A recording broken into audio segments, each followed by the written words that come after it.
Hi all, and welcome back to Let's Play Astro Omega Factor. Last time we traveled back in time, saved a civilization that had been dead for thousands of years, and prepared to travel back to a point in time where none of our actions would have any sort of lasting positive impact.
Okay, we're jumping right into the action, so try to stay with me, there's a lot to cover. Our little detour to Moose set us back half a decade, which means there's a ton of bosses lined up waiting for us. The first of which is North, this blue bot who just does not feel like taking a punch at the moment.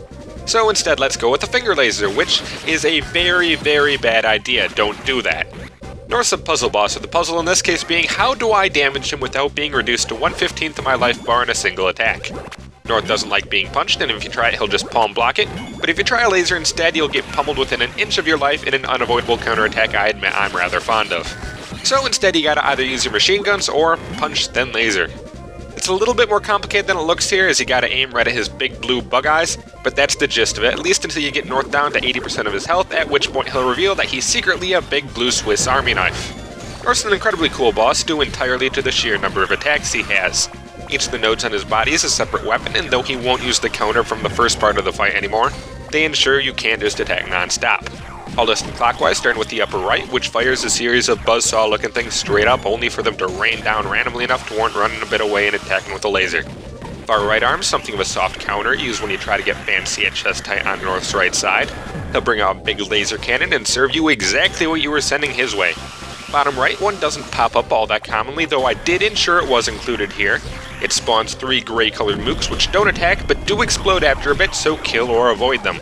Bottom left's very direct. He employs a drill bit, revs it up, then flies right to left, best avoided by simply dashing through him.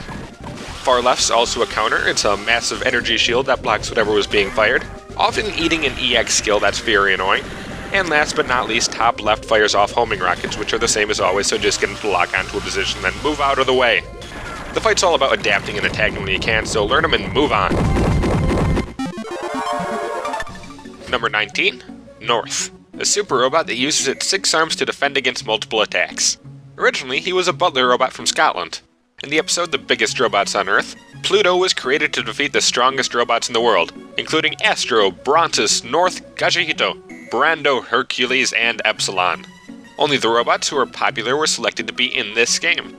North and all the upcoming bosses, but the one immediately after North, stem from the same Astro Boy story, generally called some variant of the greatest robot on Earth. It's one of the most well-known and popular arcs of the series, but I'm going to have to communicate it to you in sections, because this stage is absurdly full of content. For now, though, know that North was known as North number 2 in the story, and was second in line to be brutally murdered by the ominous robot Pluto.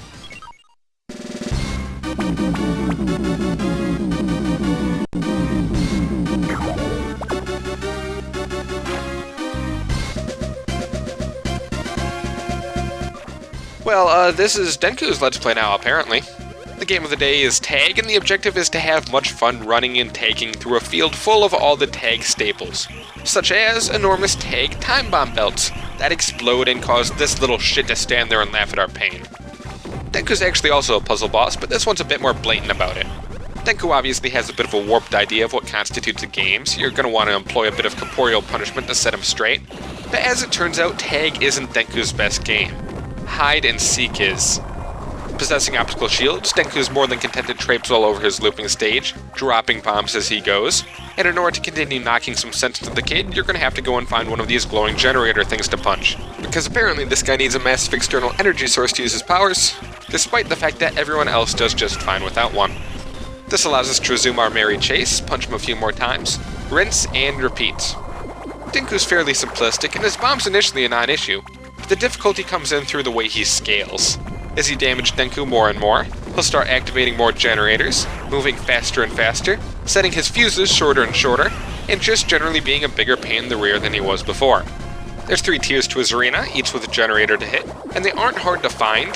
The trade-off is that you're only given 1 round with Denkou per run, so you'll want to get the most out of it. Be wary as you attack, however, the upper limit of Denkou's scaling makes it so that on his last sliver of health, he'll be dropping bombs that explode almost instantly, making it impossible to get anywhere near him and necessitating you to chip damage to him until he goes down.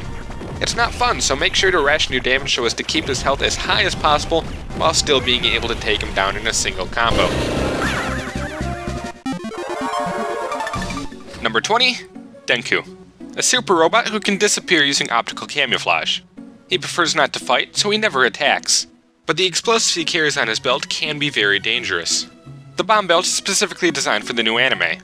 The idea for the gameplay came from the Sega arcade game Monster Bash. In the original manga, he was called Denkou Man, or Electric Man.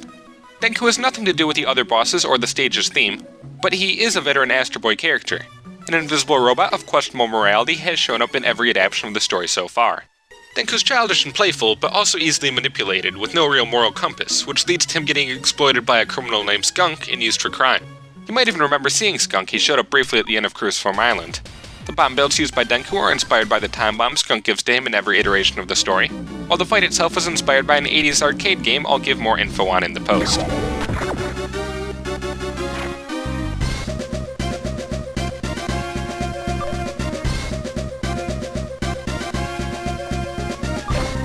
Brontos is our third representative of the world's strongest robots, and brings to the table a nice mix of power and defense. His big gimmick is his extensive armor. which makes him impossible to damage save for the massive inconspicuous blue core, revealed whenever he uses certain moves. If the core and the heavy breathing animation wasn't enough to tip you off, you're supposed to take the opportunity to go in and wail on that there weak spot. It always stays open for the same amount of time and doesn't retaliate in any way, so just lay into it. To deal with Brontus, you really only have to do 3 things. Memorize which of his handful of attacks allows you to damage him, remember to do a single air dash through him whenever he uses a move, and repeat steps 1 and 2 for however long it takes to completely empty his annoyingly large pool of health. Brontus is honestly something of a non-issue once you've spent a minute or 2 with him, as his attacks are highly telegraphed and easy to dodge, and as he only slightly changes when his health dips below half. The most complex he gets is when he tries to psych you out by turning into a ball rolling towards you and climbing the wall or starting his bouncing move instead of simply ricocheting off the wall as per usual. And even then, these alternate attack storms are so slow to reach you, you really have no one to blame but yourself if you get hit by one of them. I've never been all that impressed by this guy. It's a long fight, but not a particularly engaging one. Number 21, Brontus, a super robot equipped with heavy armor. He is immune to any attacks except for those against his weak point, his blue core. In the original manga, he was a robot from Switzerland with 135,000 horsepower. Pluto caught him unawares and destroyed him. Brontus is also a bit of a lie. He's a stand-in for a different Swiss robot named Mont Blanc, who was the first to be destroyed by Pluto and had exactly 0 chance to fight back before getting ganked. From what I've been able to gather, it seems that Brontus is a new construct with the looks of victim number 1, Mont Blanc, and the abilities of victims number 3 and 4, Brando and Gajahito, Turkish and German robots respectively, neither of whom are represented directly in-game. I'm going to go further into this in Brontus' exclusive bio, so check that out if you're interested, but this stage keeps you on your toes with nary a break, so I'm going to have to leave it at that.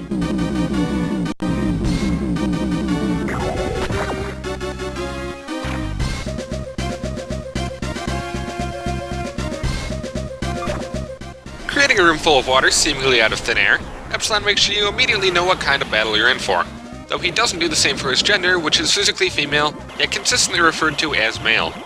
Epsilon has the ability to control and manipulate water, but his true passion lies with the creatures that dwell within it. A fondness that goes both ways apparently, as huge swarms of purple sea urchins and entire pods of dolphins flock to his aid from somewhere. The blue whale from a very large somewhere.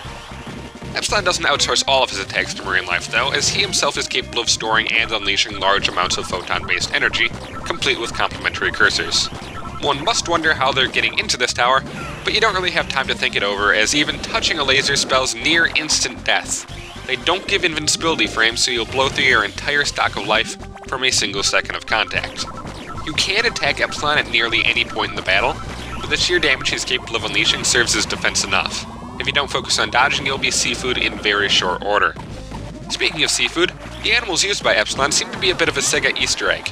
Much as Denkou's battle was based on an old Sega game, the sprites of the dolphins, the blue whale, and to a lesser extent the sea urchins, all seem to be pulled from Genesis' classic Echo the Dolphin. The game itself never acknowledges this as it does Monster Bash in Denkou's bio, but the resemblance is close enough that I'd say it's a pretty safe bet this was intentional, not to mention a fairly cool cameo. Number 22, Epsilon, a super robot who loves nature and can speak to animals. He is powered by photons and is equipped with a powerful photon cannon. In the original manga, he was a man-shaped robot from Australia. Since he never runs out of energy when there is light, Pluto chose to attack him at night, and successfully defeated him. Epsilon's also the most sympathetic of the 6 non-Astro robots involved in Pluto's arc, acting as a loving parent to a bevy of orphans and absolutely, definitely not possessing any desire whatsoever to wage battle with Pluto. Facts that, of course, make his ultimate demise all the more tragic. Fittingly enough, the Aussie is probably the most powerful of the group so long as the sun's shining, which lines up with his in-game appearance, though his willingness to wipe out the human race shown here is somewhat less in character. The 2003 anime gender-swapped him and changed his focus from the sun to the sea, hence the disconnect between bio and battle.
Pluto comes sporting a lengthy intro conversation, alongside a new, intensified version of the boss theme of the stage, both of which should clue you in that this has now become fairly serious business. Pluto's big, he's bad, and he's brutal, providing a very tough fight to cap off the gauntlet and easily stopping new players in their tracks should they be unprepared for the fight ahead. Unlike his compatriots within the Robot Freedom Fighting Force, Pluto's not really centered on a gimmick like invisibility or water, instead opting for good old-fashioned brain and brawn. And by God, does he have it in spades, with every one of his attacks hitting like varying sizes of truck. Pluto's also surprisingly fluid in his movements, rapidly adapting to the situation at hand, and that he'll immediately ram Astro should he end up next to Pluto. Send out homing missiles multiple times to cover the air, before spinning like a tornado to box Astro in. Or use 2 tornado spins in a row should the first fail to connect. An especially dangerous proposition given that said tornado move sucks Astro towards Pluto and sends him careening all the way to the opposite wall should it connect. Like Epsilon, Pluto is pretty much always available to damage, but his offense means you really don't want to take the risk. Especially troubling here as he pairs this extreme offense with more health than even Brontos had earlier. The only real chance for counterattacking you have in this battle comes when Pluto uses one of his 2 laser-based attacks, particularly the one involving purple energy. Pluto's rooted in place for a period during them, allowing you to attack a little bit yourself. But even this is somewhat dangerous, as the red energy form doesn't last long and often results in getting rammed the instant it ends, and the purple energy has the same no invincibility frames mechanic Epsilon's photons did. The ultimate result of this battle then is based more on your ability to dodge Pluto's attacks consistently, rather than your ability to damage him as quickly as possible, as Pluto's simply going to outmatch you in sheer damage output and survivability otherwise. It's a seriously intense fight, but it kinda has to be.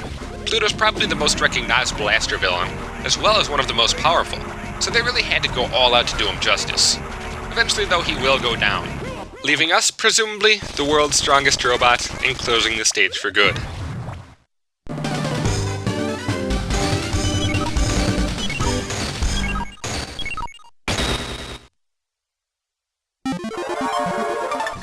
Number 23, Pluto, the ultimate warrior with weapons equipped all over his entire body. The Pluto that appears in this game is the new design created for the new anime. The original episode with Pluto was called The Biggest Robots on Earth. For the new anime, the title has been changed to The World's Greatest Robots. Astro Boy was the most popular anime in 1964, when Pluto was first introduced. Pluto harkens from a story with him as the centerpiece. In it, Pluto was created to be the strongest in the world by a power-hungry dethroned sultan and his loyal roboticist, and was immediately tasked to prove his superiority by going out and destroying the 7 current most powerful robots on Earth.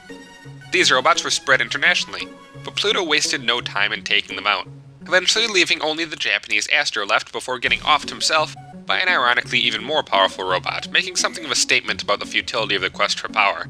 It's a very intriguing story even now, though it is a little odd how Pluto's been paired with those he mercilessly slaughtered in-game.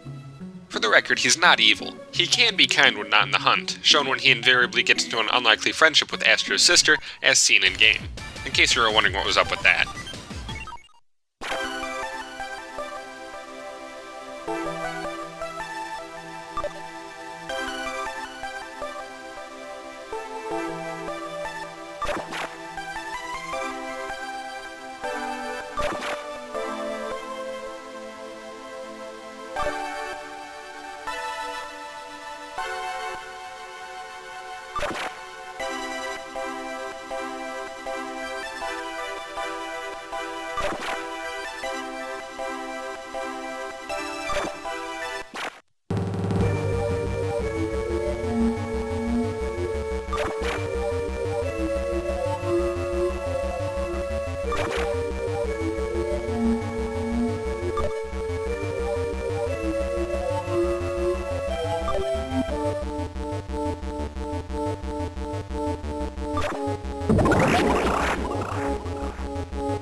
that, my friends, is Astro Boy Omega Factor.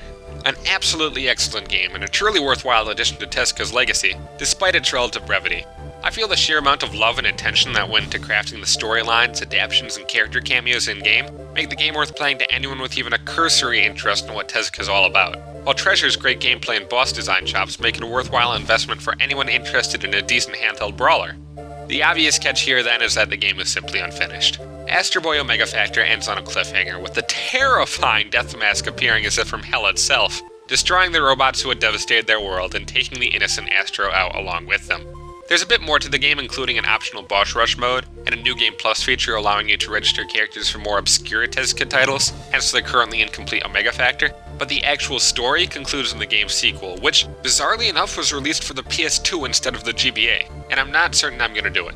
I will if I can, but I warn you, it's not up to snuff. Development was handed off to Sonic Team circa 2004, which should set off warning bells immediately, and it draws from, in my opinion, an inferior stable of source stories. Astro is ultimately revived by a species of space locusts, which, believe it or not, did happen in the manga. Kind of, it got rewritten later, so the whole thing's a little vague. But regardless, we do have a little bit more coming in the postgame, so just sit back and enjoy the nice spinning scorched earth.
Number 46, Phoenix, a mysterious alien lifeform who is immortal. Tezuka was influenced by Stravinsky's music when he made this character. This is the main character of his series which Tezuka spent his whole life on. The length of the series stretches over 30 years and 12 volumes, including Dawn, Future, Ho-Oh, Nostalgia, Life, and Sun, among others. The Phoenix, the bird of fire, is the embodiment of life in all its cycles, a giver and taker of immortality, a being that exists perpetually, sometimes coming into contact with humans, but more often than not silently observing as the events of the universe unfold. She describes herself as an alter form of the Earth, as a servant of God, as the cosmos itself, but her true form and her true intentions remain outside the realm of human understanding, save for her silent hope that one day, at some point, man will realize the value of the life he has and cease to bring about his own doom. Metaphysical existence aside, the phoenix's life cycle is much the same as classical depictions of the bird demonstrate. The phoenix lives, ages, flies into fire, is consumed by it, and rises from the ashes, reborn to start the cycle anew. It's this cycle of rebirth that is presented as the natural way of life, whereas the immortality she is capable of bestowing is an unnatural existence, almost a curse, despite how much humans might initially covet it. She has her own goals in her own way, and is as capable of tender kindness as she is of cruelty and vengeance, though in our case it would appear her goals line up with ours, giving us a second chance. Life, after all, isn't restricted to humanity's own narrow definition of it. Okay, sorry for the bit of deceit back there. It seemed only right to play along with the fake-out ending. No, the game is not over. Well, in a sense it is, but a life worth living's worth living again, wouldn't you say? As such, we're being presented with one of the most ingenious little plot devices I have ever seen in a video game. We're getting a stage select, and it's part of the story. Through the power of the Phoenix, we'll now be able to jump around through time and space, inserting our consciousness as it is now into our body as it was then, maintaining all our knowledge and power as we go, as our power is, after all, dependent on the strength of our soul. The goal? To prevent just about everyone and everything from dying horribly. How do we do that? Where do we start? We gotta figure that out ourselves, and at the beginning, of course.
Happy rebirthday, Astro, and welcome to the stage select. It's got some nice jaunty music to make you not think too hard about the fact that you're dead and looking in on existence from outside of it. The air's not looking so scorched anymore either, always a plus. So, this is how this works. The game's divided itself into 7 different stages, like Metro City, the Tokugawa plant, and Mu, each of which is designated by the 7 different rows labeled all clean and tidy like here.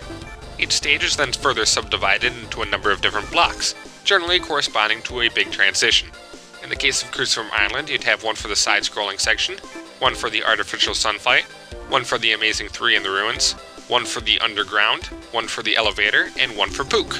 They all have their own unique names, which I've been listing in the post for that chapter as we went along. Oddly enough, however, we're only really allowed to access Stage 1-1, Metro City, at the moment. What this means? After having completed the game for the first time, you're expected to do it again. Now, this isn't necessarily a bad thing. The stage's endgame as a whole is pretty short, at least as far as a pure Chapter 1-7 run goes. And being a brawler with a record of your scores, a large focus of the game is on replay and improvement of your performance. On top of that, your second time through is not going to be identical. Difficulty is ramped up, enemies are more resilient, and our own future knowledge might just have some sort of impact on the goings-on of the game. Essentially, we're not even halfway done with the game. Or at least we wouldn't be if we were just playing through for funsies.